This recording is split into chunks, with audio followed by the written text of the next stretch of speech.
Olá pessoal, sejam bem-vindos mais uma vez. Caio Maia, médico de família e comunidade. Estou aqui para a gente conversar sobre um tema crucial no dia a dia das pessoas no mundo inteiro, que é o nosso trabalho. Saúde ocupacional é um tema extremamente relevante para a gente lidar não só com a saúde daquele que trabalha, né, do nosso paciente, que é o nosso foco principal, mas também da repercussão dessa saúde dele em todas as questões envolvidas com o dia a dia do fazer dele ali dentro da empresa onde ele trabalha, ou como nós profissionais de saúde, nos pacientes que a gente atende. Então, quando a gente fala de saúde ocupacional, quando a gente fala do trabalho, a gente precisa entender e relembrar o quanto de tempo de vida que a gente gasta trabalhando. Hoje em dia, é muito comum a gente passar mais tempo trabalhando e dormindo do que propriamente com a nossa família, de uma maneira de qualidade em casa, com eles, né, usufruindo do nosso tempo. Então, quando a gente levanta essa questão, algumas questões precisam ser discutidas, como, por exemplo, qualidade de vida. De que maneira que a gente vê o trabalho como impactante na qualidade de vida de um sujeito, de nós mesmos, né? A gente precisa entender o trabalho como um potente gerador ou de sofrimento ou de realização pessoal. E esse balanço tem muitas variáveis que influenciam, podendo gerar adoecimento ou podendo gerar saúde.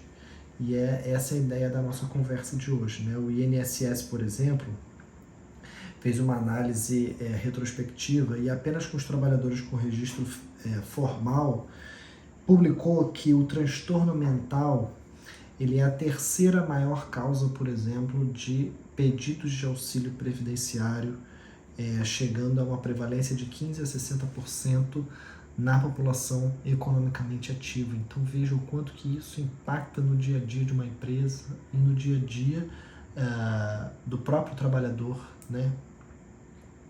E aí a pergunta que a gente traz hoje aqui é: de que maneira uma pessoa é mais produtiva em seu trabalho?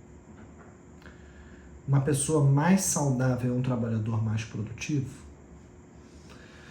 Se a resposta for sim, e a gente estiver pensando somente no nosso trabalho, ou na empresa em que a gente trabalha contratando outros trabalhadores, né, pensando no resultado que eles estão ali para fazer, se eu pensar estritamente dessa forma, é natural e lógico, dentro da sociedade que a gente vive, de tratar o trabalhador como uma máquina. O problema está no fato de começarmos a cada vez mais perceber que essa conta não fecha, que cada vez mais isso pode estar fazendo com que a gente gere demandas excessivas, não trate e não previna aquilo que precisa ser tratado e prevenido, e a saúde do trabalhador começa a ir para o ralo, assim como os gastos da própria empresa. Então, o que será que a gente pode fazer para conseguir melhorar esse cenário, né? E aí, olhando para o próprio trabalhador, a pergunta seguinte que vem, então, Caio, de que saúde que a gente está falando? Porque o meu trabalhador lá na minha empresa, se ele tiver com ausência de doença, se ele tiver sem doença, para mim tá ótimo. E aí a pergunta que eu devolvo é: tá ótimo em que sentido, né? Qual é o conceito de saúde que você está utilizando para entender que ele está bem para conseguir fazer um trabalho bom? E esse é o grande paradigma, o grande mindset que precisa mudar, porque a saúde de qualquer pessoa, mas principalmente dentro do tema que a gente está lidando, que é a saúde ocupacional, se a gente mantiver o olhar para uma saúde como uma ausência de doença, a chance de, e levando em conta que não é, né? Porque cada vez mais a gente sabe que múltiplas são as variáveis que influenciam na nossa sensação de bem-estar e na nossa sensação de saúde, de qualidade de vida.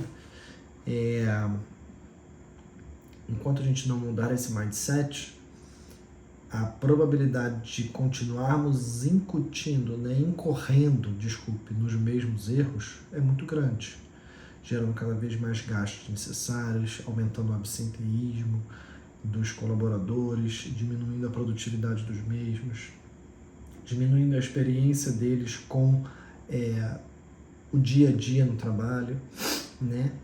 Nada melhor que um colaborador feliz e motivado para a gente ter ganhos extremamente importantes para ele quanto para a própria empresa, não é?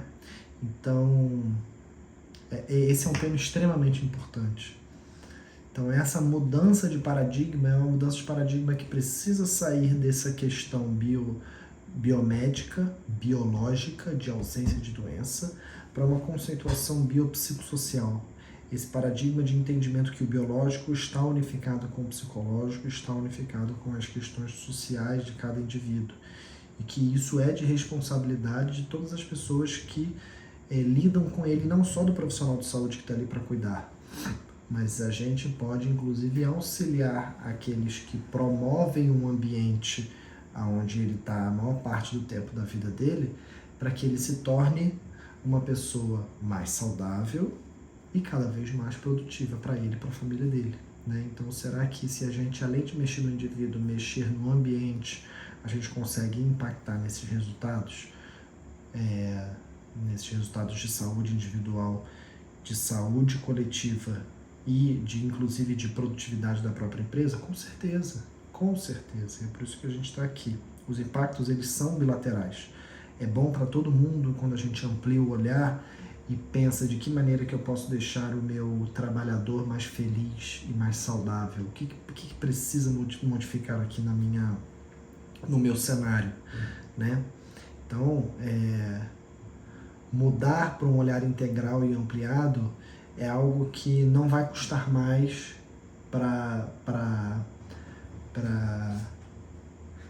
o empregador, mas a médio prazo, às vezes curto, mas principalmente a médio prazo, não só não vai custar mais, como inclusive vai economizar muito dinheiro e vai gerar um ambiente muito melhor para se viver, né? A gente vai conseguir desenvolver o indivíduo e desenvolver esse ambiente propício para um trabalho mais saudável e mais produtivo, né? Então, o que a gente tem a ver com a atenção primária à saúde nesse cenário, né? Aonde entra a APS nesse cenário? A APS entra como o fator preponderante, hoje em dia, de um sistema de saúde para conseguir traduzir essa mudança de olhar e de cuidado para um olhar ampliado. Então é ali que estão profissionais que vão trabalhar em equipe para conseguir olhar esse indivíduo de uma maneira cada vez mais ampliada e trabalhar em equipe não só com ele, mas também com o cenário onde ele se insere, né? O cuidado ampliado necessário, que é o tripé entre o indivíduo, a comunidade e a família dele, né? Então, profissionais capacitados que estejam ligados nessa forma de enxergar o cuidado é o primeiro passo para a gente conseguir atingir esses resultados. E na atenção primária, o objetivo é exatamente promover saúde, proteção, recuperação e reabilitação da saúde, né? Então, a gente atua nesses 4 grandes âmbitos do desenvolvimento do cuidado. Estamos falando de prevenção coletiva. Quando a gente fala de prevenção coletiva, estou falando de análise de dados atualizados, populacionais para tomada de decisão e intervenções cada vez mais efetivas. Estou falando de promoção da saúde através da inclusão do sujeito no processo e não olhando ele como objeto final, né? Objeto passivo de uma intervenção em que eu detenho conhecimento pleno do que é melhor para ele. Não. A partir do momento que eu coloco ele numa posição de trago ele para dentro da decisão do que é o melhor para o cenário onde ele trabalha, seja o empregador, seja o próprio empregado, o resultado é atingido com uma facilidade muito maior. Quando a gente está falando então de prevenção coletiva, além disso tudo, estamos falando de promoção da saúde através do contato exatamente com o próprio empregador, né? Trazer esses 2 atores para dentro da discussão do que é o melhor para cada um deles, de que maneira que a gente consegue bilateralmente atingir resultados melhores. Além da prevenção coletiva, estamos falando de prevenção individual. Prevenção individual no relacionamento da pessoa com o trabalho, estamos falando de prevenção individual na análise das variáveis que influenciam o adoecimento desse indivíduo, e quando eu coloco o olhar para ele, saio da ausência de doença ou do olhar para um órgão só e começo a enxergar o que está ao redor dele, o meu diagnóstico vai ficar muito mais ampliado. Então, se eu sei o que ele faz no trabalho, como ele faz, quanto ele faz, quando ele faz, eu consigo fazer uma análise mais completa de que maneira que ele está sendo exposto a riscos biológicos, ergonômicos, mecânicos, né, químicos, físicos, seja lá quais forem. E isso gera o quê? Isso gera diminuição do referenciamento inadequado, então eu vou referenciar menos para especialistas que muitas vezes naquele ponto não vão conseguir ser mais efetivos do que eu, porque é natural que o especialista foque naquele órgão do qual ele foi especializado, do qual ele foi se especializou para cuidar, né? E eu vou diminuir o tratamento inadequado, né? Estamos falando de diminuição de exames para lombalgias que muitas vezes são mecânicas e por ergonomia, estamos falando de testes dermatológicos para dermatite de contactante primário, por exemplo, que são testes que a gente não pede necessariamente para todo mundo que tem algum tipo de lesão de pele por conta do trabalho. Estamos falando de uma abordagem otimizada e ampliada da saúde mental dos trabalhadores. Enfim, é muito mais amplo e efetivo quando a gente consegue utilizar a atenção primária dentro desse cenário, né?